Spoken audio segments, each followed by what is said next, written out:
All right, good morning and welcome to Capital Improvement Projects for Community Associations. My name is Tim O'Keefe. I'm an executive director and partner with KW Property Management and Consulting. We're delighted that you all are joining us this morning. We have nearly 100 registrants, so we expect to have a nice crowd as we continue to see more people join.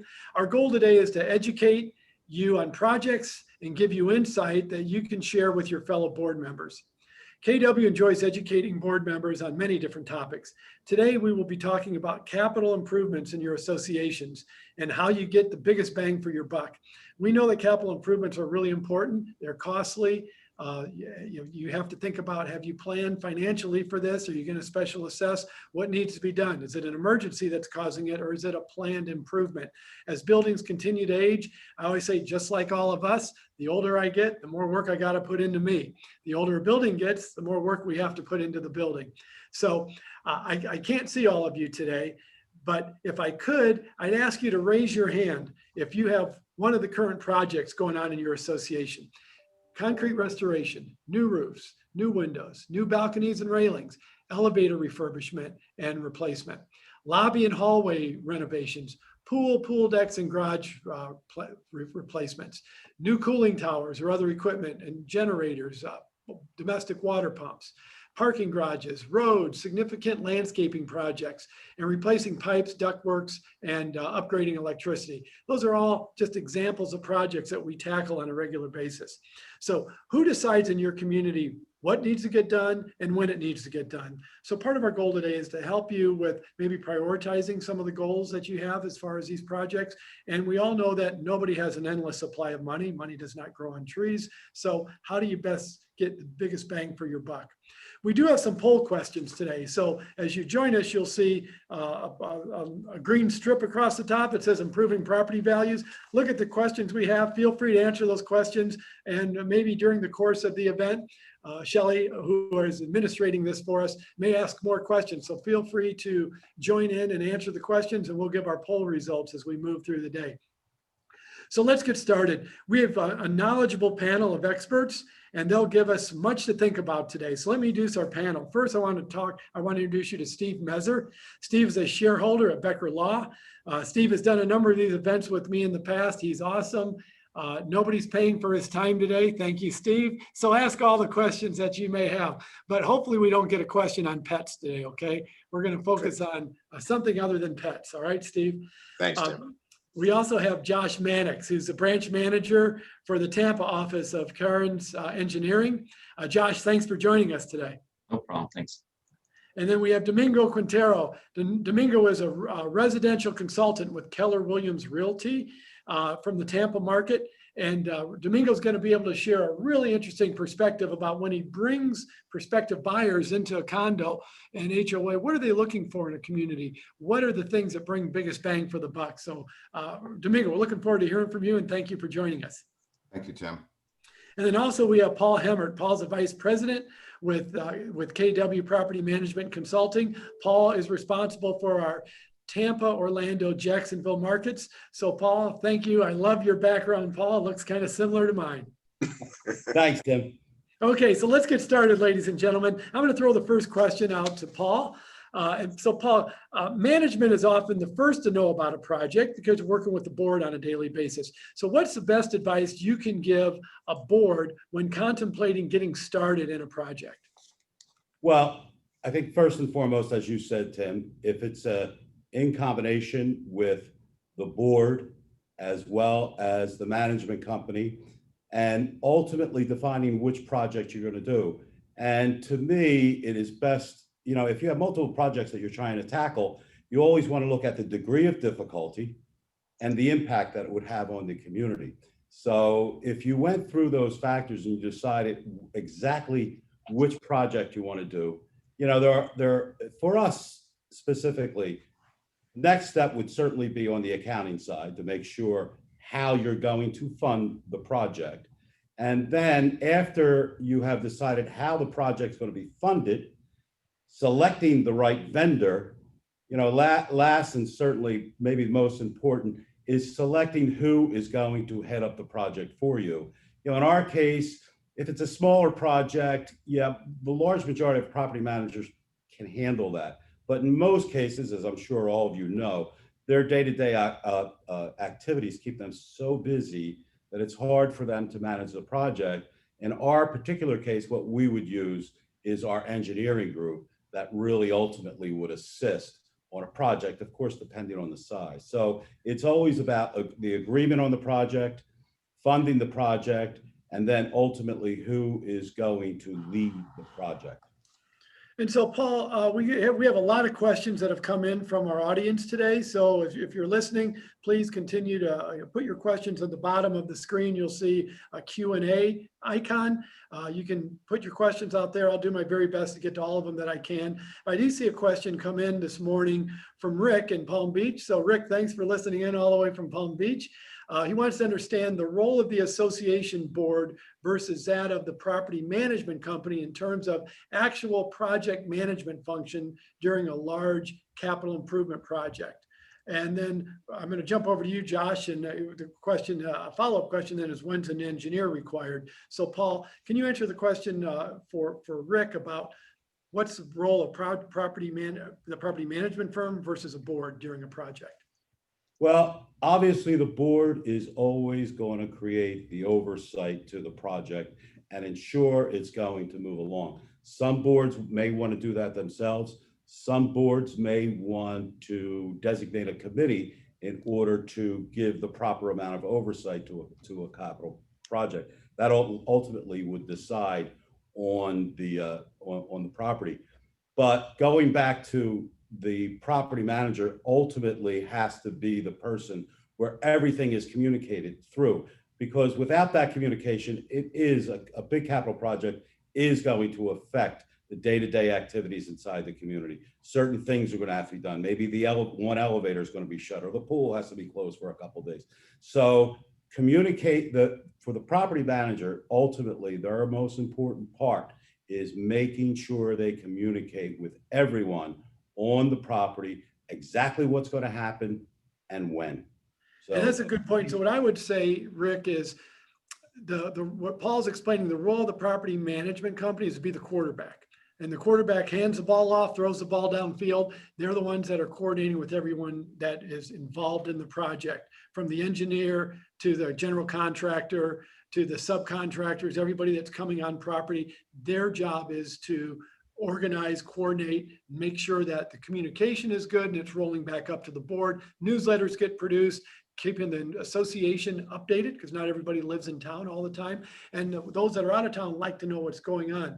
Steve, let me turn to you real quick on that same question. Like, you probably get brought into these type of issues all the time. Oh, yes. How do you see that those major projects, like what do you see and how do you counsel boards as far as how involved they should be versus what the role of the project property manager is? Well, Tim, that's a difficult question because every property is different. Every property manager is different. And boards should not expect that the property manager knows roofing, painting, paving, swimming pool construction. I mean, that's why you have Josh. And, they shouldn't save money and say, well, gee, let's have the property manager manage the roofing project because he did such a great job in the paving project. And the manager may have had experience doing, several paving projects and do okay for the paving project, but not so well on the roofing project. So don't over expect your manager to get involved in the construction aspects or the contract aspects of the project. Perhaps managing the bids once the engineer is giving you the specifications for the project.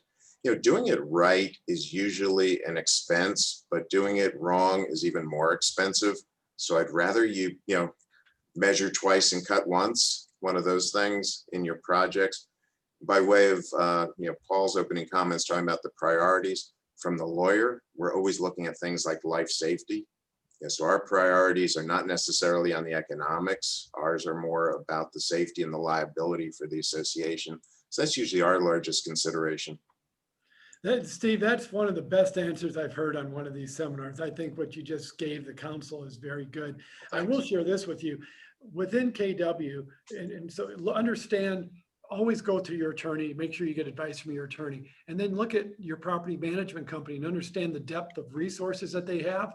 So like in our company, we've got a regional director of engineering. He'll sit with the board. He'll help work with the manager to help create a good timeline and business plan for the project. He's not serving the role of the engineer that Josh will talk about in just a minute, but it's having those extra resources that can help bring it all together from a construction standpoint and project planning standpoint, and then also understanding the financial side of it before you really get into putting together the RFP and making decisions on the vendors you're going to use.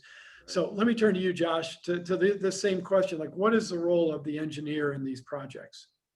Yeah, from, a legal standpoint, strictly legal, an engineer is usually only required when there's structural repair work or major mechanical, plumbing, electrical work.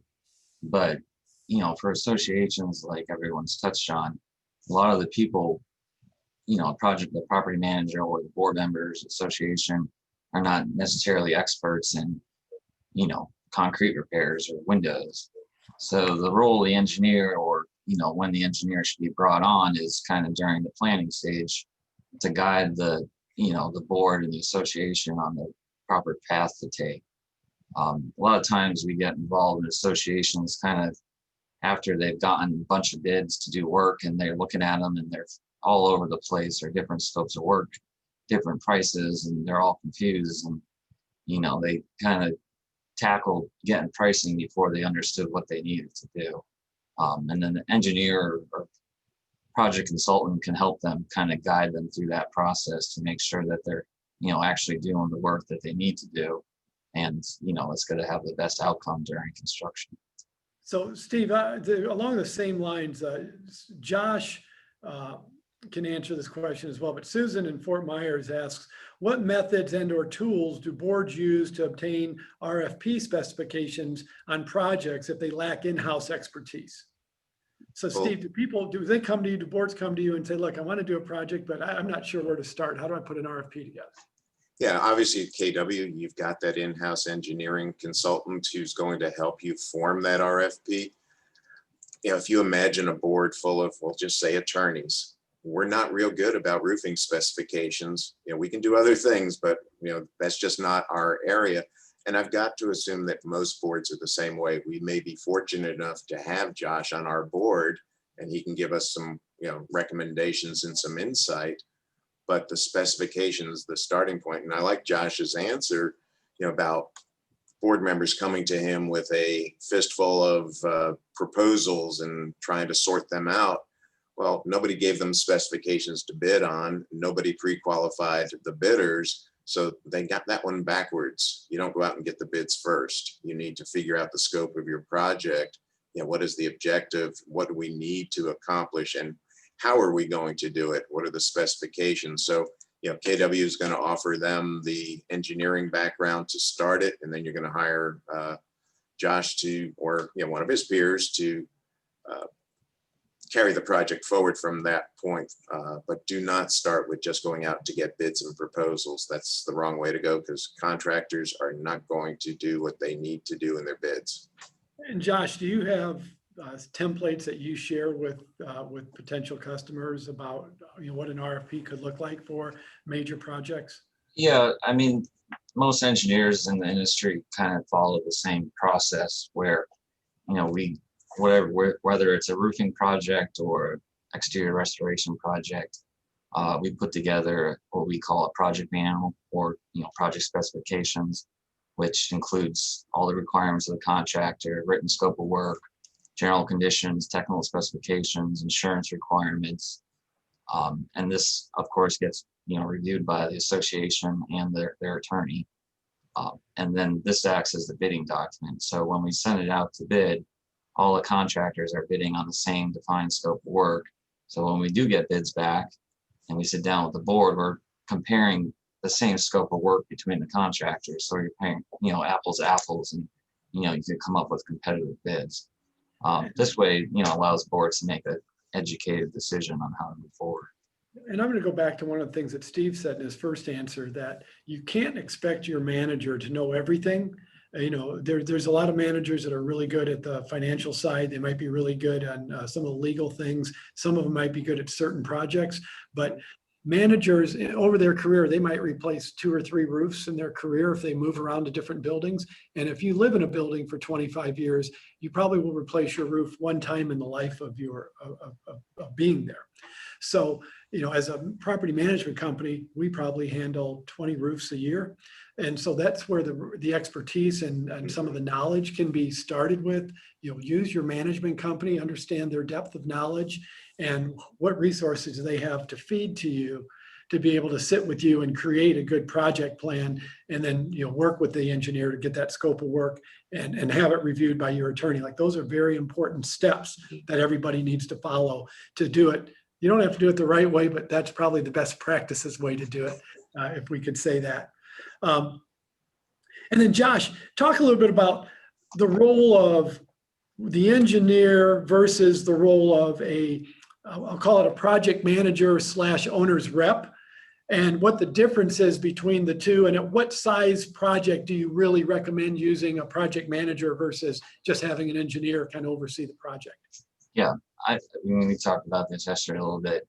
It depends on really the size of the project. A lot of engineers, and us included, will, for smaller projects that have a pretty limited scope, like balcony restoration and waterproofing, or if you're doing a roof project, typically the engineer will act as the project manager, project consultant at the same role, and be kind of the go-between between the board and the contractor and the property manager. When you start getting into larger projects, say $4 or $5 million and up, where you have multiple trades, multiple contracts, where you're doing a restoration project on the exterior, redoing elevators, redoing plumbing or pipelining, you have a lot of different trades all together. And at that point, you might want to consider having a sole project manager or project consultant, because that turns almost into a full-time job where they're on a day-to-day basis coordinating through all the different trades. And you might have separate engineers too. I mean, we specialize in structural and waterproofing consulting. I mean, we get a little bit into plumbing and stuff, but if they're redoing elevators, that's not our scope. So there's going to be another engineer involved. So at that point, it might be time to look into whether a project consultant could be brought on to manage all the people together. Communication is the big thing through all these projects, because that's when the residents don't know what's going on, and that's when projects start going south. No, great. That's very good. So a follow up to that, Josh, Ariel in Fort Myers says, it makes the observation that it appears that their property manager doesn't have a skill set to effectively manage expensive, complex projects. So are there any vendors that you believe are well suited as project managers? So that's kind of that question. You probably already answered the question, but basically what you're saying is, when a project gets to be a certain size, and to Steve's point, you can't rely on your project or your property manager to know everything. There are opportunities to go out and get a project manager, or start with your engineer, because again, depending on the size of the project, the engineer can do a lot there. And yeah. I mean, it depends on how many trades are mixed, and what their expertise is. If it's a large engineering company, they might have an in-house team that just does the project management part of it. But I would start with them and see what their comments are. Yeah. Right. And Steve, I'm sure you get asked for your opinion from time to time. At what point do you feel like, all right, this property may be over their heads in projects, they need extra helping hand here? Getting in early is certainly very cost effective, so that we have the strategy and the objectives defined, because we may want to look at issues like the funding of the project right from the beginning. There's no sense signing a contract if you can't pay for it. And the legality of it. Do we need the owner's vote in this particular instance based on either their declaration or statute, whatever the issues are? Then looking at the contract itself and making sure that they don't do something. Tim, you asked Josh about the owner rep issue. please don't put your property manager in the owner rep position. I don't know what KW's position is on it, but it's a position of liability, and I'd rather not have the property manager assume that liability, because that manager typically is indemnified by the association. So if they do require an owner's rep, I'm going to ask Josh or somebody of that ilk to be the owner's rep. And that, again, that's a good point, because now you're touching on liability that's associated with decisions that are getting made by the board when it comes to these projects. Right. And I mean, we've all seen disastrous projects where boards feel like, hey, I can save a little bit of money because, you know, one of the guys that lives here is an engineer. They may not be an engineer specific to this. Like if I have a bad heart, I'm not going to a foot doctor to get their opinion on what I should do with my heart. And the same thing holds true. I'm sure, Steve, you see this all the time. Well, we have an attorney that whatever, you know, walk of life, they were a great, you know, they were a transactional attorney, doesn't make them an expert in association law. And you can get a lot of bad advice if you don't go to the experts that really understand what you're trying to accomplish. Right. And, you know, like Josh said, even Josh, who's a great engineer in the Tampa market, who's doing, you know, what his company does, is going to stay away from an elevator. So he knows the limits of their expertise and will refer you out. It's getting that volunteer. And typically we're not as fortunate even to have an engineering person sit there.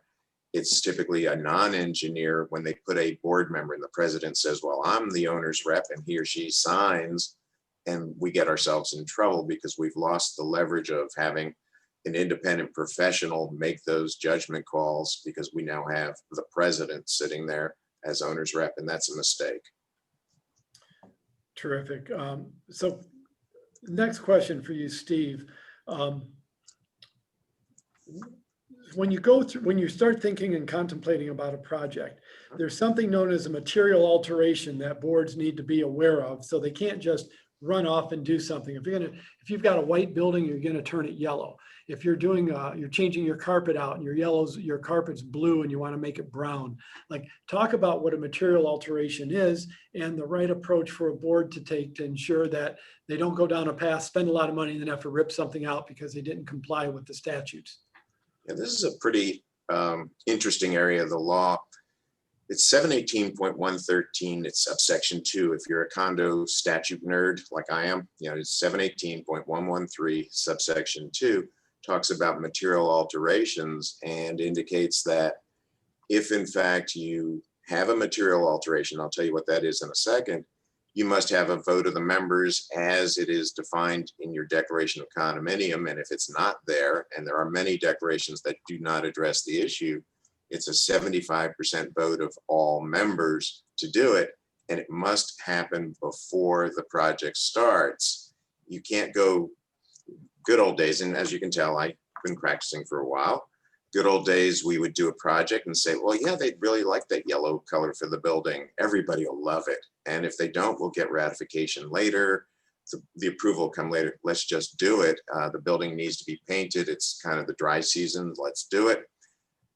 The statute says it must occur before. The members' vote must occur before the project. And there was a recent 2020 appellate court decision that basically said, and they really mean it. And what had happened was the legislature amended that on July 1 of 2018 to say about the vote occurring before the project. And the appellate court said, it's been that way all along, folks. That's always been the way it should be. This ratification thing is not what the law is. So what is a material alteration? It's anything that changes the look of it, the shape of it, the elements of it, whatever it is. If it looks different, if it functions differently, it's a material alteration. These days, conservative legal advice is, when in doubt, get the vote of the membership up front. So if you're not sure that this really is a material alteration, just get the vote from the members. It's a lot less expensive to get it then than to have to litigate it later. The courts do recognize a few exceptions to the need for a vote. And this is where we go to Josh and say, Josh, I need a little backup sometimes. If in fact, it doesn't make sense to replace it. You've got wood planters outside on the first floor, And we're just not going to replace wood planters because water and wood, we're going to get termites. And we say, Josh, should we replace wood with wood? And he says, don't do that. That would be waste. Waste is an exception. Josh was doing a window project and he said, these are upgraded windows. Oh, bells and whistles go off. You've upgraded. You've done a material alteration. No, it's code compliance. And it may also be a safety factor, but Josh can't replace jalousie windows indoors anymore. It just, code's not going to let them do that. So they can make the change without getting the vote if Josh will help us with that. We've used his company for changing planters. Developers are really good about putting these obnoxiously large planters over parking garages that cause cracks and leaks, and the water intrusion goes everywhere, and it's the planters doing it, and they're all outfitted with their own irrigation and everything. And if Josh says, don't replace it, then the board can say we're getting rid of the planters because Josh says that it would be the wrong engineering move to put planters back over the parking garage again, because you're going to get water intrusion. It's going to compromise the structure of the deck and whatever else the engineers tell us. So there are ways around getting that vote, but be mindful that even changing the shade of color of the building is a material alteration. So if you cannot restore it back to its original color, get the vote of the members before spending the money on the paint. I always say if it's a change of color, shape, or function, Yep. it might be a material alteration. Get your opinion of your attorney before you start spending money. Absolutely. Okay. And that's important because not everybody understands the concept of material alterations. So just as advice, that's the best thing you can do. Once you get your project plan done, you've talked to your attorney, your material alteration is good. You also have to contemplate the cost and how you're going to pay for it. So Paul, what do you most commonly see as options that properties have to fund these types of improvements? Well, first, obviously, if it is something that's already accounted for in the reserve funding, that would be the first step if it was indeed already reserved for that particular item. The next step you would have, obviously, if it was a large investment of creating a special assessment to the property to pay for the project. And then the third option is taking out a bank loan in order to fund the project. And I would say this about those. Obviously, no one, at least I haven't met that person, says, yeah, I'm all for a special assessment. Let's go for that. On the funding through a bank, what we have found in a lot of cases, and speaking for KW, we never accept status quo, if you will, financially. Every single month, certainly, we're always looking at our contracts and ways to continually improve the overall cost. And a lot of times, you see a property that will enter into a contract with a vendor because their price was best. And unfortunately, price is not cost. Cost is real. Price is a number on a piece of paper you look at one time. So when you look at a special project, if you can say, either A, you have surplus operating funds, which would be wonderful to fund the project. But B, if you have to go out and take a loan, are there things inside the community where you could improve the overall cost in order to fund the project? And again, never accept status quo. All of your contracts, all of your vendors, excuse me, that should be looked at on a regular basis, with a very critical eye as to those expenses on where you can reduce expense. So it's one of those three. Obviously, if it's in the reserves, it should come from the reserves for that specific item. Special assessments should be really the last place you would look. And ultimately, if you have the surplus in your operating funds, or you need to take a loan for it, can you reduce your operating cost in other areas? So Paul, I would say this, everybody on this call, for the most part, you all are from the West Coast of Florida. And I would say that it's more conservative in the West Coast. On the East Coast of Florida, special assessments are much more commonly used. I think on the West Coast, you see more reserves, putting money aside, having, planning for the future. There's a lot of buildings that really, they just believe that special assessments is a way of life. And that's the way they run the building. So it's always better to, as you say, to have special assessments because it doesn't make it quite as painful when you have these big projects that come up because you already saved something for a rainy day. But Josh, the point for you, one of the dirty four-letter words in project management is change order.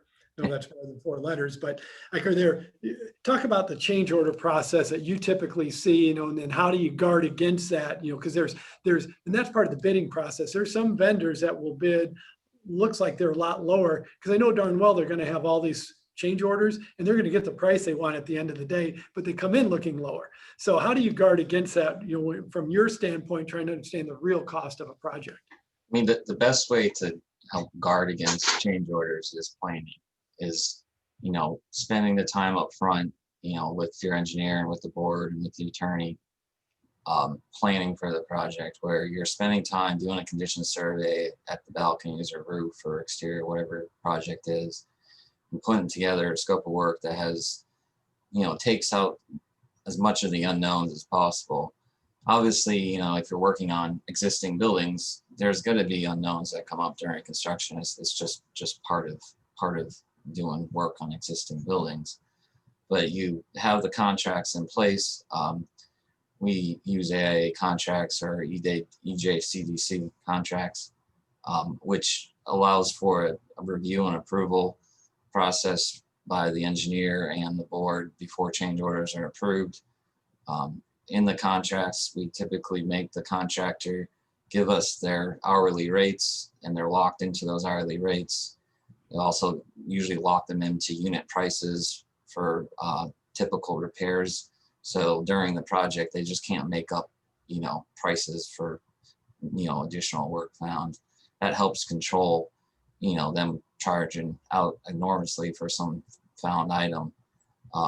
Also, having the engineer involved during the project and inspecting the work and improving pay apps and certifying that the work was done correctly, helps us keep track of the contractor and make sure they're not overcharging for the work they're doing.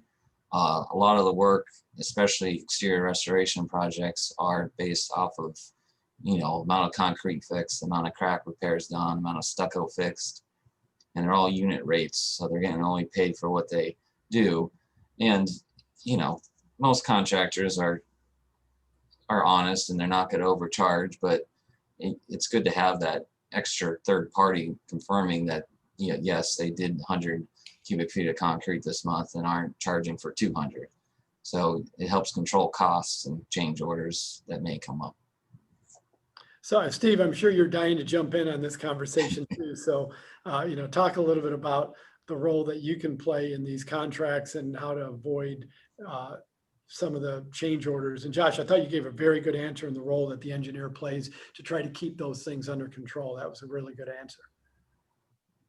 We typically end up getting the contractor's proposed form if it was not in the RFP. And again, you're much better off doing exactly what Tim was trying to steer you towards, which was start with your RFP as a necessary component to the RFP. There will be a form contract that we, the association, working with management, working with engineer, have approved. And typically these days, we're mostly tending towards the AIA contracts.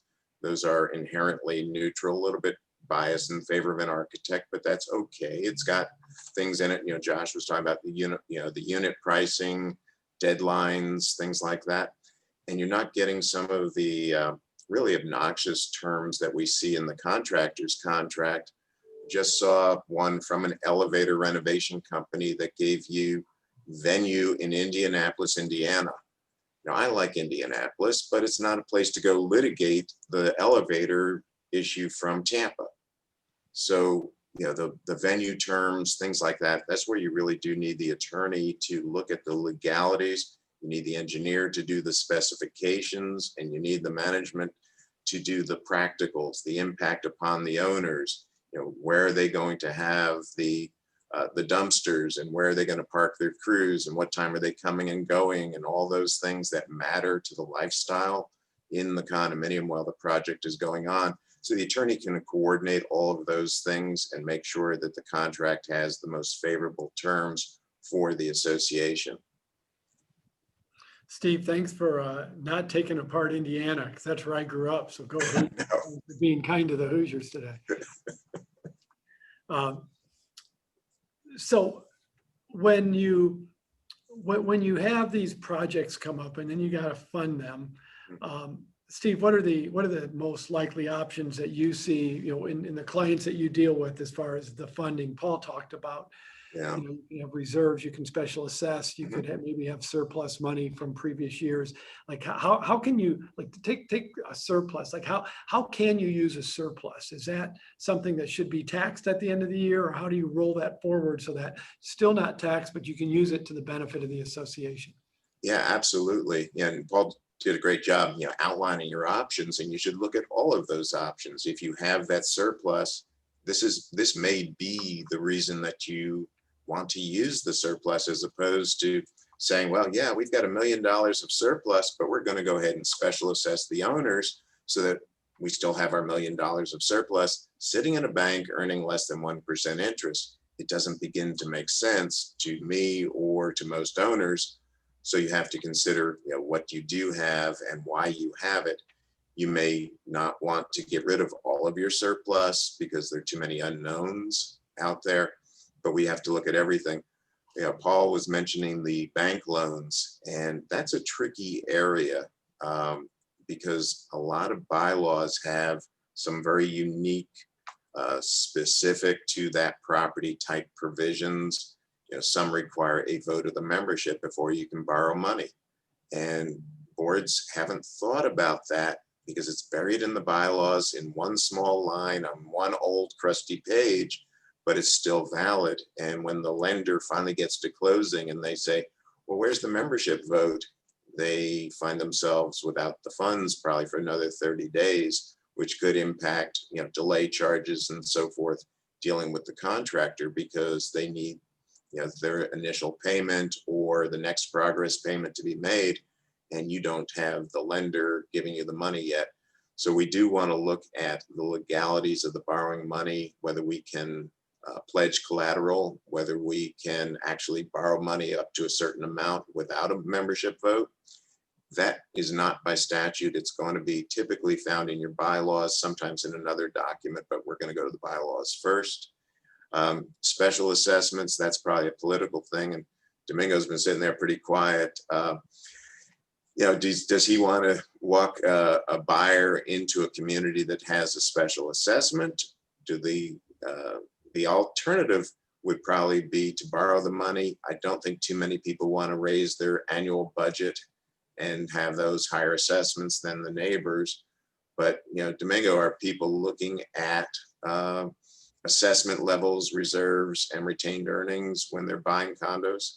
Absolutely. If the agent is doing their job, whenever they look at a condo, obviously the disclosures are required by law to disclose of anything. The condo disclosure is required to disclose if there's any upcoming projects that they are aware of.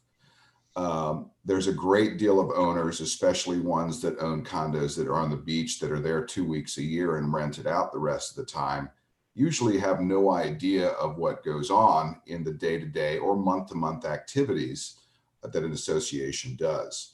So an astute realtor that is working for their buyer, that is interested in purchasing a condominium, will not only ask for the condo docs, but will also ask for budget for the last 2 years and a year-to-date P&L. And they'll also ask for the minutes of the meetings for the last 12 to 18 to 24 months, because those minutes will tell you the story of what the board is talking about and what to expect in the near and distant future. So in terms of what buyers look for, obviously, if there is a special assessment coming up or that has been voted on by the board, that is something that is disclosed with, with the buyer. And sometimes it's negotiated in offers. We're offering X, but we want you to pay, the first 2 years of this assessment, or we want you to pay the assessment off in full. We don't see many bank loans because we call that a more or less, it's a special assessment, but it's not part of the regular condo fees. It's something that's added on top of it as a monthly payment. I've seen them primarily with condo conversions where they were once apartments that were turned into condominiums. We see that in the construction standards that we know of, at least in this part of the state, apartment standards are not, construction standards are not as stringent as projects that are built as condominiums. So you see a lot more that needs to be done with apartment complexes that were converted into condos. And if the reserves are not fully funded and there is a surprising amount of work that needs to be done, the association may have no choice but to take out a loan. Because when a buyer walks into a property, they're not as scared of seeing work being done to improve or to maintain the structure as they are seeing things that are in poor condition, deferred maintenance, that they're going to have to deal with it at a later time. So look, Domingo, what are the biggest turnoffs for potential buyers when you walk in? I mean, clearly you said if something in disrepair, you can physically see that, but what are some of the other elements that turn people off from a condo where they say, well, I want to be in this neighborhood. Maybe I'll go to the property next door. Maybe it's in better shape. Well, obviously deferred maintenance is one thing.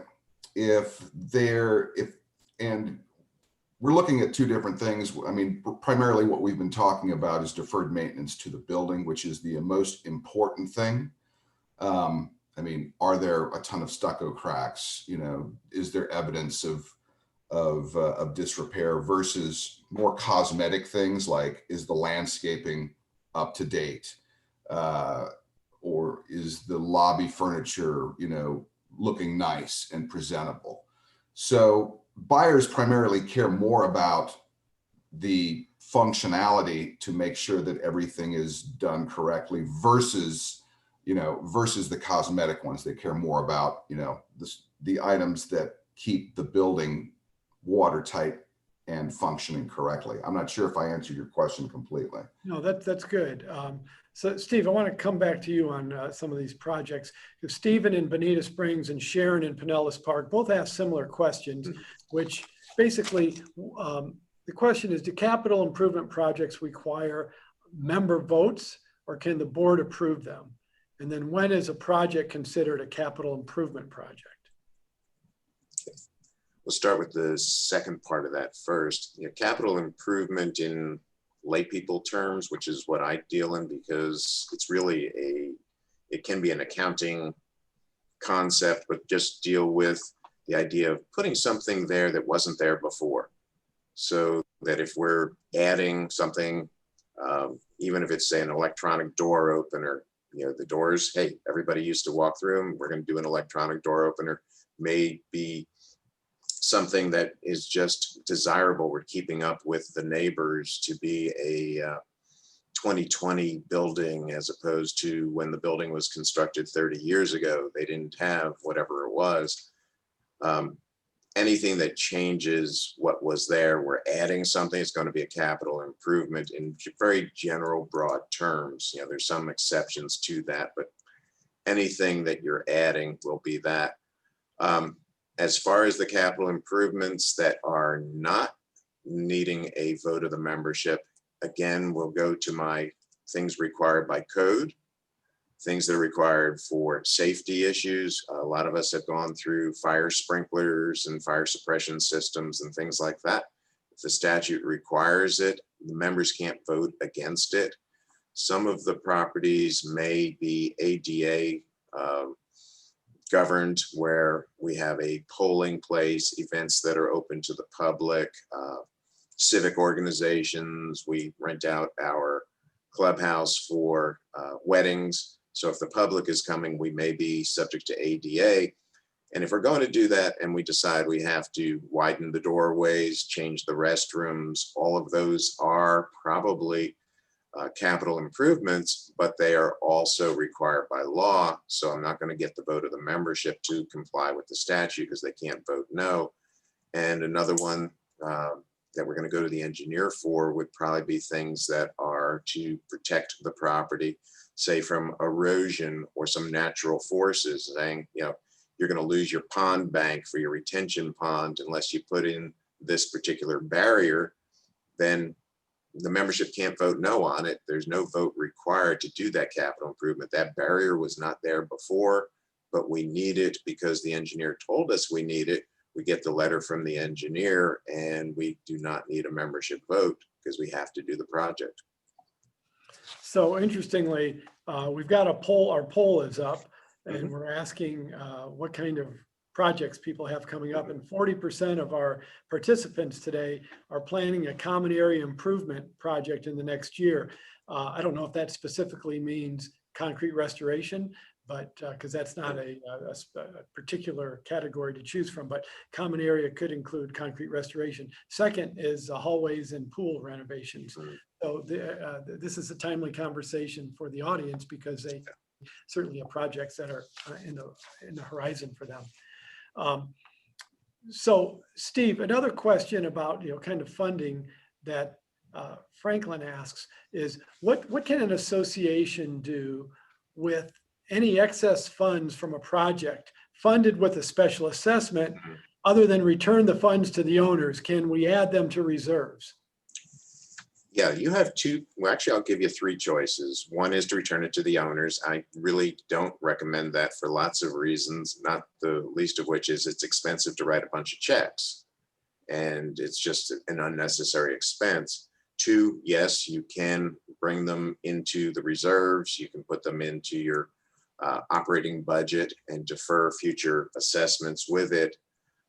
Or three, when you do the special assessment, and I recommend this every time you do a special assessment, even though you have a fixed price contract or you have a really good handle on the prospective costs, always plan on there being a surplus just in case, and plan for it and say, in the event there's a surplus from the roofing special assessment, we're going to put it in what? Roofing reserve. Have the members vote on that when you're when the board approves the special assessment, because most condos are board approving special assessment. Again, look at your documents and make sure that you can do it without a membership vote, or if you do need the membership vote, get the membership vote because it's required. Have a plan for the surplus from that special assessment, and it may be that you're going to do a specific project. When we get done with the roof, we're going to move it to painting. Everybody knows exactly where it's going. And that way the members don't think that, oh, they had a few dollars left over, we're going to get a check. We could use a check right now. No, there's a plan for it. And as long as you have that option, I'm not going to recommend giving it back to the members. You can either by board vote, just put it into operating reserves, or as a term in the special assessment, designate the destination for those funds in advance. So Steve, also talk about specifically, if you decide to return the money to the owners, talk about the fact that it's the person who, is it the person who put the money in or a person living there? If there's ownership change, that gets the money back. Person who's living there. It's on the date that we do the return. And again, Domingo's talking about that as far as people planning on the expenses, but there's also people planning on the refund of any surplus. And it's based on title on the date that the refund is coming back to the owners. Extremely rare, but it does happen. And Domingo, if let's just go down and use this as an example. Let's say there is a special assessment at a building and each owner owes $10,000 and you're closing on a deal. Does that $10,000 have to be paid by the buyer, or how does that get negotiated in a transaction of a sale? In the standard FAR contracts that we use, there is a line item that discusses assessments. A lot of times, I think some of the boilerplate information is that the assessment will be paid by the seller prorated for the closing date up until the closing. And then after that, the responsibility of the assessment goes to the buyer. But it is 100% negotiable. Absolutely. 100% negotiable. So a lot of times you will have what I just described happen. Oftentimes, the buyer will offer less money, knowing that, you know, they're going to be paying $10,000 in addition to in the future in addition to the normal condo fees for the project being done. Sometimes sellers, as an incentive, will offer to pay that assessment off in full prior to closing. And that makes their unit more valuable to a buyer, because instead of paying your normal condo fee plus this special assessment that could be spread out over a period of months or years, you are only paying for the regular condo fees. And with buyers care about what they spend on a property, but they often care more about what their monthly payment is. So if the seller can offer to pay whether part or full of the assessment, that's going to be an incentive for the buyer and make it more attractive to the buyer. The seller could say at closing, hey, listen, as part of this incentive to get you to buy my unit instead of some of these other units in this building, I'm offering to pay 24 months of this assessment at closing. And that's a, you know, financial incentive for the buyer to go with your unit versus a different unit. So it sounds like it's really good to have an experienced realtor like Domingo Quintero to help negotiate through those things, because that gets a little tricky. And you know, to have the experience that you have brings a ton of value to a buyer and the seller. And it's very important to see what, like I said earlier, I mean, minutes tell the story of what is happening with the association. Even things that are just talked about should be recorded in the minutes. Things that are being brought up, and of course the budget gives you, you know, an idea of what they're spending on, and also it shows you whether the community is fully funded or not. You know, is there a shortage? And we discovered, you know, after the last real estate crash in 2008, that a lot of the condo conversions, and I'm going back to them, were not fully funded. And that they developed a lot of problems when it came to things that needed to be done to the community, and the money just wasn't there. So, and a lot of owners, you know, paid the price for that. So, you know, knowing how to read not only the monthly budgets that come out, but also the balance sheet that shows you how much you have in reserves and how much they're expecting, you know, to have when the time comes to change the roof, is just as important. And most association budgets show you this is how much we're contributing every month or every year towards the roof, and this is the year that we expect to have to change the roof, and this is the amount we expect it to cost at that time. That way a buyer or a realtor working for that buyer can connect the dots and say, okay, they're going to be fully funded when it comes time to change the roof, versus, you know what, there might be an assessment coming up in the next 5 years when they change the roof because they haven't fully funded, you know, the roof reserves. So along these same lines, Domingo, Jose in Key Largo asked a question. He said he lives in an 85 unit condo. what value does adding a hot tub versus a workout area do for a building's value? Well, And then oh, go ahead. I'm sorry. I'm not sure if I interrupted. go ahead. I'll ask a follow-up question after you answer that. So the bottom line is, you know, a hot tub versus a workout area depends on, you know, one of the things that I always recommend that whenever you're looking at doing a capital improvement such as this, where one thing versus another, is to ask the homeowners, first off, what do they want? Are you guys going to use the workout room more than the hot tub, or vice versa? From personal experience, having a workout room is much more valuable than a hot tub. It probably costs more.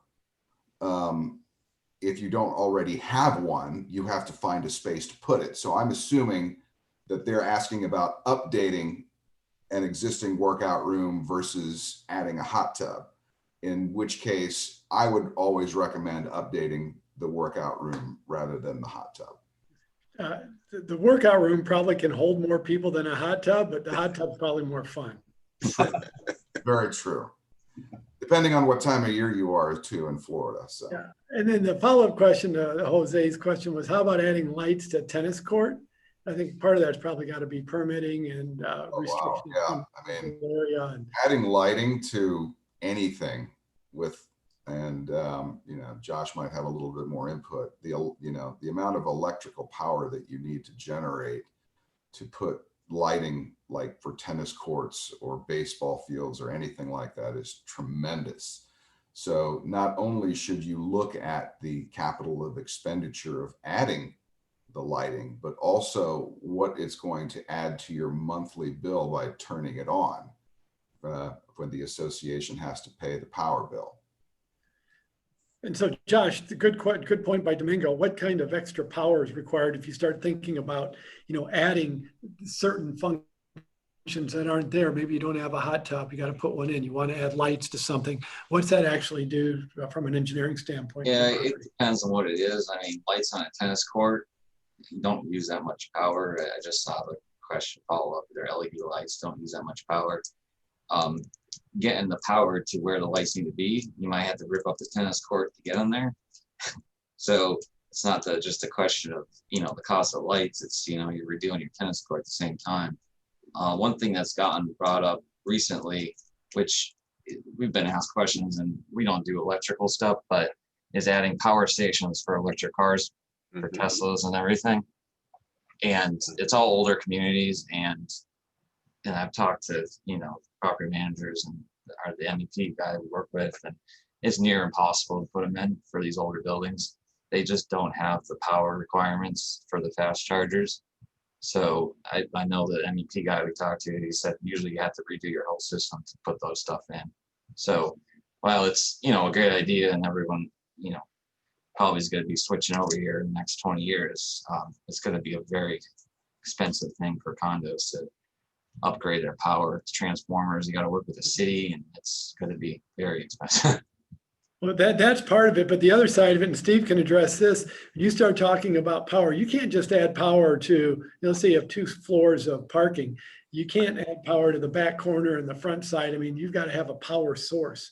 And then you start getting into, well, there's 10 people in the building that have electric cars. They need the best parking spots. So Steve, I've just had a parking spot for the last 20 years, and you're going to come to me and can you take that parking spot away from me so that I can make it available? Because that's the only place the power can go. I guess it's kind of eminent domain. Can you do that in a condo? Depends on the particular condominium. If it's a limited common element and the declaration says that it goes with your unit and it's non-transferable, I cannot take Tim out of his prime parking space just because it's closest to the electric source and it's least expensive for us when we decide we're going to put in the car charging station. You know, to Josh's point, I was talking to somebody from Duke Energy regarding a building that did not have enough available electric, and I think the quote was between $30,000 and $40,000 for a transformer. It's expensive. And so you look at that and go, well, it's like adding a washing machine, a coin vending, you know, washing machine. It should be revenue neutral or something. You put the car charging station in, you say, well, we're going to let the Tesla owner pay for the electricity. There's a lot more to it than just the car charging station. And many of the high rises, particularly downtown St. Pete, are kind of shoehorned in there, and there isn't room for that next transformer. And they're going to have a problem even with some of the newer buildings with that. You know, some of the older ones here in Tampa on Bayshore have a lot of grounds and probably enough room to put that transformer in. And then we deal with the legal issues that you're talking about, Tim, about dispossessing people of their parking spaces if possible, or modifying the common elements to take a little bit of what used to be a tennis court or some other recreational amenity, deciding it's going to become a car charging station. All right, that's a good answer, Steve. Steve, I've got a number of questions that are coming in. I want to ask this question to kind of wrap up projects and get to a lot of the questions that have come in. We've got some COVID questions. I want to get into how contract language on projects has changed because of pandemics and how you protect yourself as an association. But one of the areas that's really important and I want to talk about is what are the key provisions included in contracts? And what I'm talking about is the notice of commencement. That's really important. The notice of commencement, warranties, payment, timelines, termination. Can you talk a little bit about why those areas are so important when you're working on projects? That's all. Those are all the legal aspects. You did a good job there, listing them all for me. Thank you. You know, and we do look for that. How many of these contractors are just going to give up a warranty and say, here, we're going to warranty our work for X number of years. And, you know, unless you have it in the contract, you're probably not getting a warranty. The notice of commencement, you'll see the abbreviations NOC. All too often, the contractor will provide a notice of commencement and people will just sign here. And sometimes it's a board member, sometimes it's a manager. Somebody will sign the thing.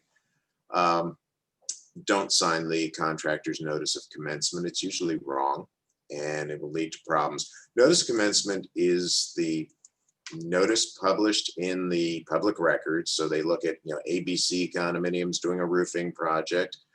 Anybody can look in public records for ABC condominium, my hypothetical condo, and see that there's a roofing project going on there. Lien holders look at that and determine notice provisions and so forth based on what is in the notice of commencement, as well as the legal description for filing liens.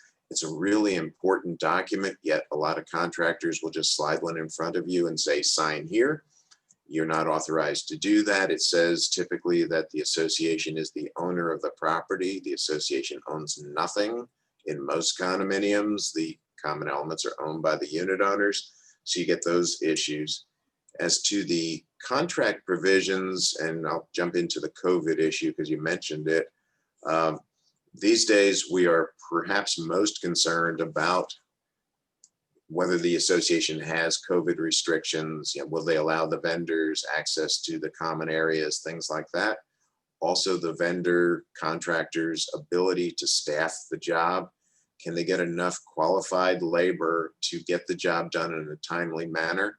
So we want them to assure us as the association that in fact they have skilled labor available to staff your job and get it done in a timely way, as well as materials. Again, Josh mentioned the unit prices. We want to get those locked in now because we don't know what next month will bring by way of unit prices. A lot of this stuff, and I just go back to the more common stuff being, say, oil-based products. A lot of the roofing materials, paint materials, paving materials may be oil-based products. I don't know what the price of oil is going to be on my way home tonight. You know, I look at the gas prices on the way in. It was, you know, $1.99 for regular, and tonight it may be $2.17. How are we going to predict what the pricing will be? And that's why you do want to lock those things in the contract, as well as your start dates, completion dates, the warranties, all the things you mentioned. And so with COVID, there's projects that have gotten started and then maybe they stopped, or the board has asked the contractor to stop. Yes. Is there what language have you had to deal with any where the contractor comes back and says, well, you still have to continue to pay me because my contract doesn't allow for you to suspend this project because of the pandemic. That's nowhere in my contract. So how do you protect yourself from that as a board so that if something unusual happens, I don't know if pandemic's considered act of God, force majeure, but how do you protect are you doing anything different protecting in the language of contracts when it comes to projects like this? Yeah, absolutely. And yes, every contract seems to have its own definition of force majeure, and that's, act of God that could excuse performance from one side or the other. And typically, if it was written by the contractor, it just excuses the contractor. And so we want to make sure it's mutual, saying we don't have to keep paying for things that have not yet been rendered, so that our progress payments keep up with the actual work. But yes, a definition of force majeure that is appropriate to where we are today, dealing with a pandemic, saying that if in fact, say things get worse in Florida and they shut it down and we can no longer get that contractor on the property, we want to make sure that the association is not charged with breach of that contract. That force majeure gives us a way out of the contract so that we can either pause it or just cancel it if need be, based upon the decision of the government, whoever it is, state or local, who says that we can't move forward with that project. We ran into that in South Florida with a lot of projects that ended up being stalled or stopped or canceled. And for the most part, people have been cooperative, but there are exceptions for sure. And so Josh, from an engineering standpoint, I know both, we have a couple of questions that came in from Mark and Rick about COVID, but how has the COVID virus affected the engineering side of projects from either moving forward or suspending projects? Luckily in the Tampa Bay area, it hadn't have a really huge impact. I know down in the Miami Fort Lauderdale office, they had, more stringent lockdown. So some of the projects got delayed. The projects that were ongoing kind of kept going at a little bit slower pace. We had a couple buildings, with residents that kept calling cops on the workers for not having masks on and stuff. And it's hard if you're, working outside with, grinding concrete, things happen, wear a mask and stuff. But they've kind of continued on, and now they're kind of back to normal. As far as payments, what Steve touched on, all the projects that we do and the AIA allow, are set up that the association's only paying for work that's been completed. So even if the contractor slowed down for a month, he's not getting paid for, stuff he's not doing anyway. So if it's slowed down and he only billed $5,000 that month, that's how much he's, going to get paid. You're not set up for typical installment payments every month. So there's that safeguard built in there with that payment method. Well, and Josh, that's part of the importance of the engineer and the role they play in reviewing pay apps. The pay app is basically the invoice and what has to get paid. So they review the pay application and really make sure that all the work is getting done that's getting paid for in that particular pay application. Yeah, the association's always never behind on payments. We typically, with each pay app, we also require that 10% retainage gets held back. So at the end of the project, if it's $1 million project, the association is holding $100,000 to make sure the contractor punches it out and, finishes, gets everything, gets all the warranty, gets all the lien releases. So, our philosophy, and I know there's a lot of contractors that want to get down payments and get paid in installments and, a third of the payment here and there based on milestones they make up. But that's dangerous because, leads to, if the contractor walks off the job, the association could be left with paying for half the project and nothing be done. So we never recommend that approach. And Domingo, for you, clearly the COVID virus has had a significant impact on the process that realtors now have to go through to get into property. Are they allowing you in now? Did you slow down during the process? You're moving more virtual. How do you keep the flow of of activity moving in properties. Well, one thing I was looking up real quick on the force majeure clause of our FAR contract is the word pandemic is not there, but I promise you that it will be on the next revised edition that they do in 2021 as an item that's there. We experienced in the last, probably the second half of March and all of April, just almost a complete shutdown of everything. Our local MLS board took out the option to even hold open houses that were live. Virtual open houses became a lot more prominent. And in fact, I did one on a property that I held. I had a live open house on Facebook, and it lasted 15 minutes, 20 minutes, and we had a lot of people check in and look at the tour that I was giving.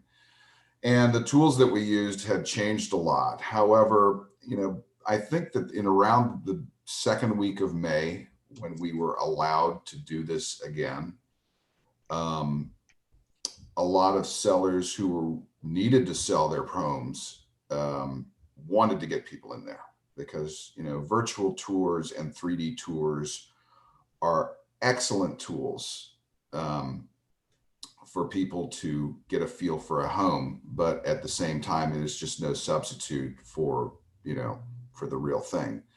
There were a couple of instances where I did have some sales where the buyers were sight unseen.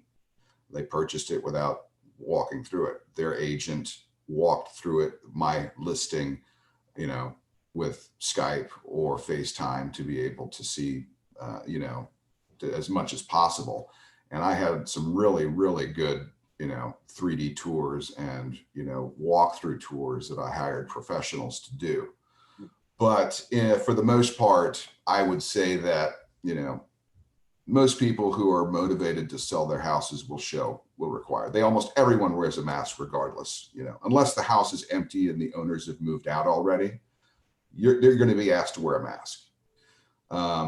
You may be asked to, put on hand sanitizer before you walk through the door. In some cases, you might ask to be wearing the booties on top of your shoes. But in general, everyone is letting people tour homes unless somebody is at high risk. And I haven't really run into that case in the last several months. Okay, excellent. Another question that came in from Mark, Josh, for you. Can their community find a company that can do an energy water audit for the entire community, not a single building like just the clubhouse? Do you know of companies that do that? Not offhand. It'd be more appropriate question for MEP engineer. They might be able to do it. I'm not familiar with the process of what you have to do that. But the mechanical, electrical, plumbing engineer would be the best source to guide you on that. Okay. Steve, do you have any experience with that? I've heard of people doing it. I don't know the companies themselves, but it can be done. It's just a matter of finding the right company. Okay, excellent. I want to clean up one topic that we talked about when we were talking about special assessment money that is left over. So surplus on special assessment. Geraldo asked a question. So a new owner can get that money back for free regarding returning a surplus, only a surplus of a special assessment. Yes, if you're the new owner and let's say there's $1,000 left for everybody in the building because it was overassessed, if money gets paid back, which Steve mentioned is very unusual. I've only seen it one time in my career where a board gave back money to the owners. And then they turned around 2 months later and special assessed again for the same amount of money to roll it into another project. So it didn't make any sense to do that. But it does go back to the current owner. So if you're a new owner, you just came in and someone gives you $1,000, then you're probably going to pay it back sooner or later. But it's only for special assessment money, not surplus money. The surplus money on a from over assessing for maintenance fees, how's that handled, Steve? Typically it's rolled over to the following year and there's a tax implication on that. You should talk to your CPA about, but it's usually rolled over the following year. And because you don't know what it is. If we're doing budgets in October for the following year, I can't tell you what the balance will be on December 31. So we roll it over as a retained earning or surplus for the following year. And if the project comes up, that's when we look at it and say, oh, we have retained earnings from the prior year. Let's apply some of that money to the project and buy down the cost with our own money. If I could ask a question over to Domingo, he said something earlier. He said that if he has a sophisticated buyer, they look at the budgets and the financial reports and the minutes. But if you don't have a sophisticated buyer, are you going to be able to help the unsophisticated buyer recognize this, and so that there isn't that free money perception? Most of the time, unless a buyer is experienced in living of condo living, let's say, they won't know to look or ask for the condo docs. Most people will ask for condo docs only for the rules and regulations to make sure that their dog or cat can live there. About half of them that are inexperienced condo owners, or even HOAs for that matter, will ask for budgets, and almost none of them will ever think of asking for the minutes at all. It's just something that they don't think about. And, that is our job, representing the buyer, to know what they're getting into before they purchase this property. And if there are questions that come up when analyzing these numbers or looking at the minutes, then my next step is to immediately write those questions down in an email and send it to the other agent and say, all right, can you give me some more information on this? Can you explain this? And then that agent will go to their seller, who will in turn, either know the answer or go back to the board and or to the management company to get further explanation to clear up any questions that you have. This also is why we suggest to board members, board secretaries, to not put everything in the minutes. Mrs. Smith stands up and says, gee, I think the roof needs to be replaced. Never mind that the engineer said it needed to be done 5 years from now. But once that's in the minutes, then Domingo's going to see that in the minutes and ask the other agent about the roof that needs to be replaced because Mrs. Smith stood up at a meeting and gave her personal opinion that is not a qualified opinion at all. And it really goes downhill from there. And it raises flags, without a doubt. Yeah. That will raise a flag. Steve, I overlooked one other topic that is very important. We talked about notice of commencement, but that's the beginning of it. Then you start getting the work done, you move toward the end. Talk about the importance of a release of lien and why that's so important during the process. The mechanics lien statute indicates that if you get a notice to owner, so you get one from Home Depot indicating that they've provided the materials for your job, you want to make sure that before you pay the contractor their draw, that you get a release of lien from Home Depot. Otherwise, Home Depot could come back and, under the mechanics lien statute, sue the association for the costs for the materials that the contractor did not pay for at Home Depot. So you want to keep track of those in a complex project where you have the multiple contractors and participants in the project. You probably need somebody like Josh to keep track of the notices to owner and make sure that when he does his draw requests and he's looking at those and he's approving them, he's also getting the releases of lien from each of the material men, the subs who've worked on the project, who've given the notice to owner. They base the notice to owner on that notice of commencement. So it's a project that is put together in little pieces, but if you miss a step, it can be quite expensive, unfortunately. And I got to tell you, be very careful, but there's this other management company over in this other county, and I've had 3 projects from that one management company where their properties have ended up having to pay large dollars twice. because they messed up on either not getting the notice of commencement done correctly or in getting those release of liens. So Tim, it's happening. Please make So sure. let me just be really clear on this. I don't care who the company was. I just care who it wasn't. It was not KW, right?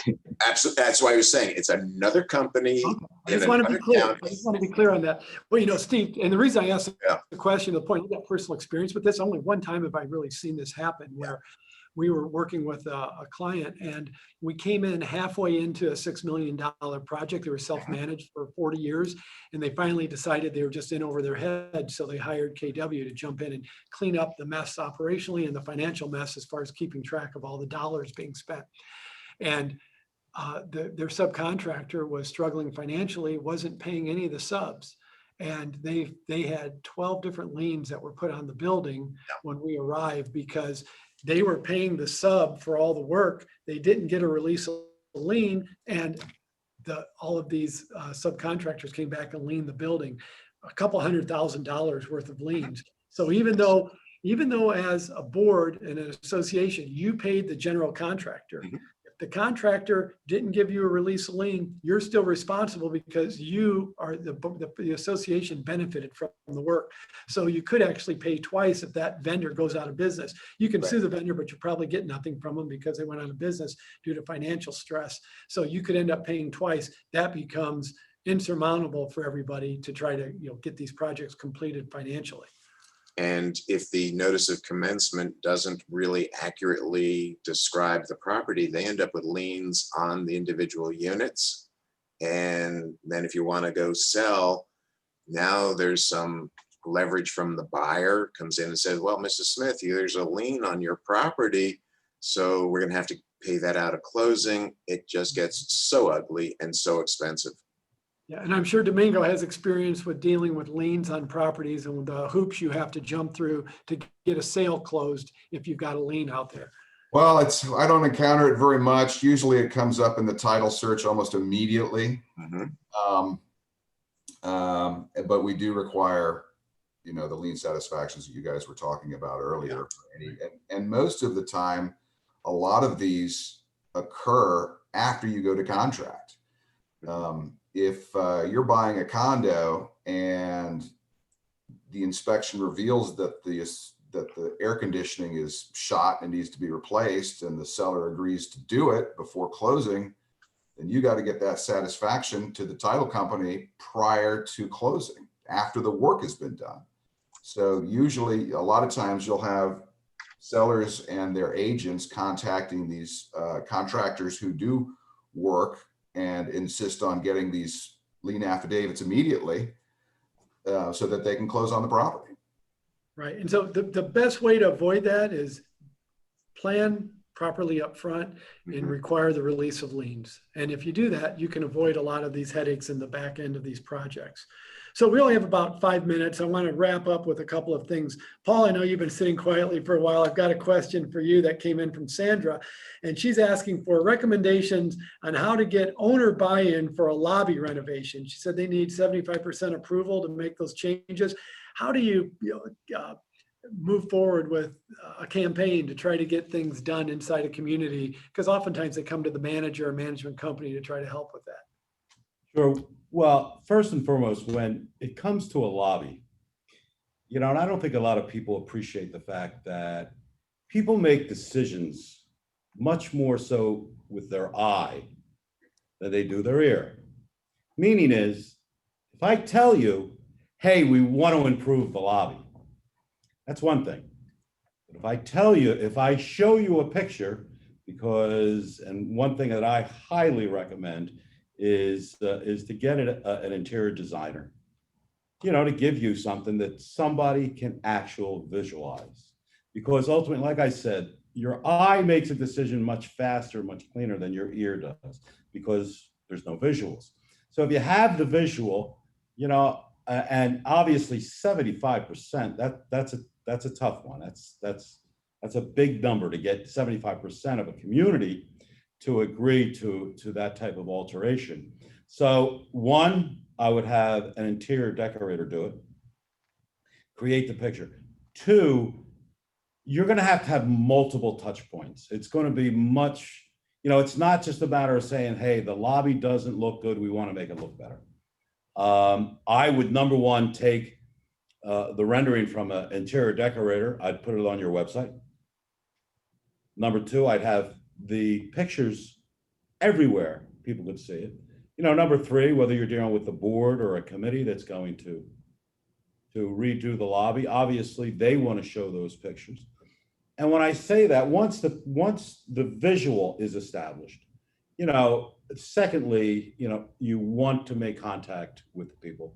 And, that does come through voice, if people are not at the meeting, you still need 75%. Hopefully the visuals will speak for themselves of how beautiful that lobby is going to look, because, I cannot tell you how many times I have pulled up to buildings that are absolutely stunningly beautiful and literally walk into the lobby and it just looks like a college dorm, or somebody went to Home Goods and threw a bunch of artificial flowers around. I was just recently at a property downtown, high rise, and that is exactly what happened. And you took this gorgeous building and they have plastic flowers, all over the place with these little vases and so forth. So interior decorator, create the visuals, multiple touches, because a lot of times people aren't, just because you said it once to them means nothing.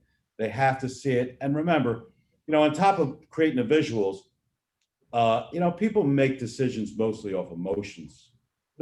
People want to feel that and say, boy, you know what? I would be proud if this was the lobby of our condo, or if this was the lobby of our HOA. You want to be proud of that. So, appeal to people's emotions, and hopefully you'll have a much higher success rate. And I've seen properties that'll get 3 different renderings and they'll let the community vote on it and the majority wins. Because when you come to decorating, everybody's going to have their own style, their own opinion. So you're not going to please all the people all the time, but it will be an improvement. And the bottom line is that improvement then leads to a multiple of greater value in the property. Their property, and ultimately, we've been talking about how to improve property values in a community. When you invest in your community and you do things like the visual things you're talking about, Paul, make the hallways better, make the lobby better, make the building better, paint the building, have it structurally sound, you improve the property value. You should see anywhere between 3 or 4 times up to as much as 10 times value in a building. So let's say you spent $3 million on a project, but you've got 200 units and each unit just went up by $10,000 or $25,000 more realistically. You start to create tens of millions of dollars of value for the building. That's the return that you're looking for. So Domingo, comment on that if you don't mind, because you probably see that. And I'll just ask you the question as we wrap up. Ken in Miami asked this question. So is there an average increase to value with a condo lobby renovation versus a hallway? Basically, what's the bigger bang for the buck? If you put money into the building, you're going to get X return on it. The easy answer is whichever needs it the most. Mhm. If the hallways inside the building, you've got ripped up carpeting, it smells, there's scuff marks on the walls or anything, versus furniture in the lobby that's older, but it's still functioning, do the hallways first. If your hallways are darker than you would want them to be, the carpet is stained, but it's dark, so it's hard to tell, versus your lobby has broken furniture, stained, area rugs, cracked mirrors, anything, then do the lobby first. Every situation is going to be different, but the key is to take care of the cosmetic issue that will affect buyers the most first, whether it's the hallway or the lobby. And I'm sure curb appeal is a big thing from a realty standpoint, Huge. making sure that when you Huge. walk in, as Paul says, the visual side of it, it appeals to your emotion, how you're, and we always say the five senses. You want to appeal to those five senses when you walk into a building. You want to touch, you want to see, you want to feel, you want to smell. Do you have a scent in your building, or does it, do you have music? Smell is actually the number one turnoff when it comes to looking at properties. Mhm. Whether it's the smell because, the dumpster is wafting, nauseous fumes up the shaft into your floor, whether it's because you've got a dog and carpeting is just soaking up all the dog smell. I mean, it's not as important for the property to smell good as it is to make sure the property doesn't smell bad. That's my theory too. So, but then that's a great point. That's a great point, Domingo. So, Josh, same question for you. Like, where do you think a property gets biggest bang for its buck? I mean, I take more of an engineering approach of, life safety and making sure it doesn't leak. As far as, we do a lot of work on exterior walkways as Florida, a lot of stuff's exposed. And, when we're talking to boards about doing restoration work on the walkways and waterproofing and coatings, it always comes, down to what the walkways are going to look like and stuff. And, the biggest, comment I have with them is try to make it as maintenance free as possible. People mention staining and stuff, but, if you use a light deck coating on the walkways, it's going to turn into a dark deck coating because people drag trash bags down the walkways and don't care usually. I mean, I would, as Domingo said, probably what looks worse. It's more of a, lobbies is more of an appearance, thing than engineering. It's more architect, interior designer kind of work. We do get involved when there's window replacement or drop ceilings, or we've done a couple supports for hanging art installations and stuff like that. But I mean, I think the board just needs to be realistic on what needs to be done the worst, and then when they pick what item, whether it's the lobby or the walkways, make sure they're picking materials that are gonna last long and be easy to maintain, because then there's hidden costs of maintenance and all that stuff going in the future. And I will also just add to that, cosmetic, updating, whether it's carpeting the hallways, painting the building, redoing the lobby with new furniture, should never, in my opinion, be a priority over structural issues, roofs, or anything else. Take care of those items first, without a doubt. So Steve, I'm going to put you and Paul in the middle of this thing. So we've got, let's say that, all things being equal, the building is deteriorating from the standpoint of structurally, it's not as sound as it should be, but also visually, it's not as great as it should be, because you need to redo the lobby, maybe the gym's old, equipment needs to be replaced. What do you think is the best approach, biggest bang for the buck for a property? Where should they start in a project? Paul, you want it? Sure, I'll go first. I think the most important part is the safety factor for everybody. I mean, that has to be the number one concern for anyone at a property.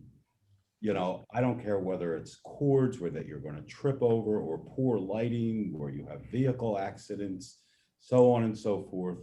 But a property has to be safe.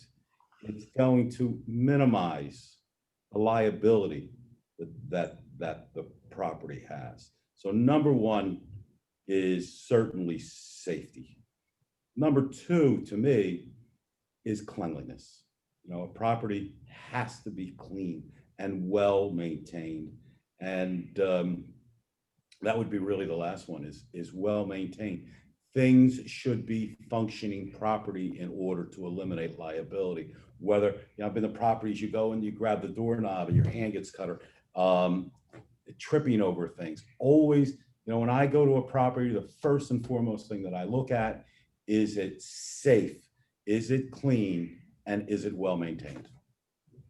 All right, Steve. Yeah, I'm going to go obviously where everybody else on the panel has gone. It's got to be structural first, life safety issues, things like that. But to Domingo's point about the property, yeah, if you've got the dark hallway, the smells and things like that, but you also have the structural issues and nobody has unlimited funds, at least have a plan and say, okay, we're going to do the hallways in 2022, and we're going to do whatever it is next in 2023, so that there is a recognition of it, so that the buyer, the residents know the board is not, you know, blind, deaf, dumb, and just totally out of sync with what's going on in the building, that the board is aware of the issues, but at the same time, we're not going to assess the owners out of their own, you know, homes, because we're going to do it all right now. We want it all done by Christmas so that we can have one heck of a party while everyone's suffering. That's not the way to do it. But at the same time, the board has that fiduciary obligation to say, yes, we get it. The furniture does need to be replaced in the lobby. The hallways do need to be updated. To the question earlier about buy-in, typically all you have to do is go to your competition. Someplace very close to your condominium, there's another condominium. If theirs looks better than yours does, and it may smell better than yours does, I like that, then people are going to go to that other condominium, and you're going to lose property value, and you're going to fall behind your competition. On the other hand, there's some new construction going on, and you look at what else is going on in the marketplace, what's being offered. You might say, you know what, we could put one of those in, and it may be that capital improvement project that will add value to the property. It may add safety, and it may just add some extra appeal, give you that competitive edge. Go ahead and shop those as well. Don't be so narrow-minded to say that, well, we're not going to raise the assessments. They haven't been raised. People are going through some tough times. Be realistic. It doesn't mean you have to double the assessments, but a 3% increase may bring you a proportionate amount of increase in value and satisfaction by the owners who are living there. We're not all about buying and selling. We're about people's homes, and they deserve to get their money's worth out of their assessments. All right, great. Thanks, Steve. So I got one more question I'm going to try to sneak in from Sandra. It's for you, Domingo. She's asking if quarterly contributions to reserves eliminate the need for special assessments to fund anticipated capital projects in the next 10 years per the reserve study. Would that be viewed as a positive, even if the monthly fees would be slightly higher than the neighbors? You're on mute. You're on mute, Domingo. I was actually just reading that question when you brought it up. The answer is yes. The unfortunate part is that in doing so, you may eliminate some buyers who feel they can't afford the higher fees. But in the long run, it's a good thing, without a doubt. To make sure that you're on track with reserves for when you have to do something later on. But you may eliminate the buyer that's on the border who can't afford the extra $200 a month, whether it's them personally not wanting to house poor, or whether it's their lender saying, you know what, your debt ratios have gone overboard with additional $200, so you're not going to be able to find the property. So you may lose some buyers in that process, but ultimately, yes, that is a good thing. Mm-hmm. Okay, well, we have chewed up over an hour and a half, so we appreciate everyone that's hung on there for so long with this conversation. It's been a great conversation. And I'll leave you with this. Properties earn their reputation. So you can have a reputation of being a leaking building, having high special assessments, high maintenance, low maintenance, socially active, an updated building to the eye. The personality of the building could have a reputation. Some buildings for whatever reason, have a loud minority that make it uncomfortable for everybody living there. Realtors hear about that. The reputation in the market drives your property, and that also impacts your values as far as what you can get. If you're in a desirable building, location's always going to be the number one desirable thing in real estate, I believe. But then it goes to what's the reputation of your building? How well is it maintained? How strong is your board? How active are your members? So please, be active in your communities, join committees. If you've been involved in committees, it might be your turn to join the board.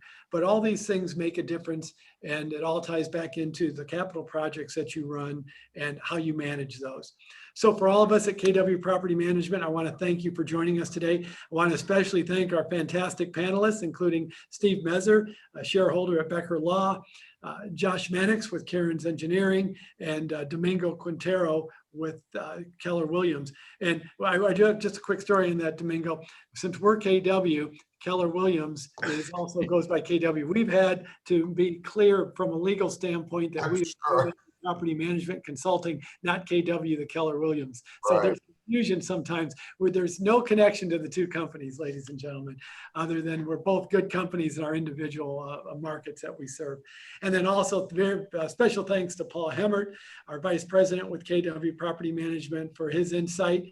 And also one last thanks to Kevin Ellis, our Business Development Manager in the Tampa market, for pulling this together and making this happen today.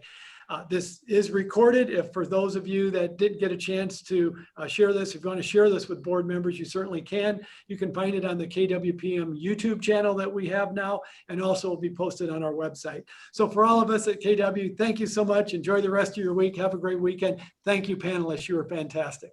Thank you, Tim. Bye Thanks, now. you. Take care, guys.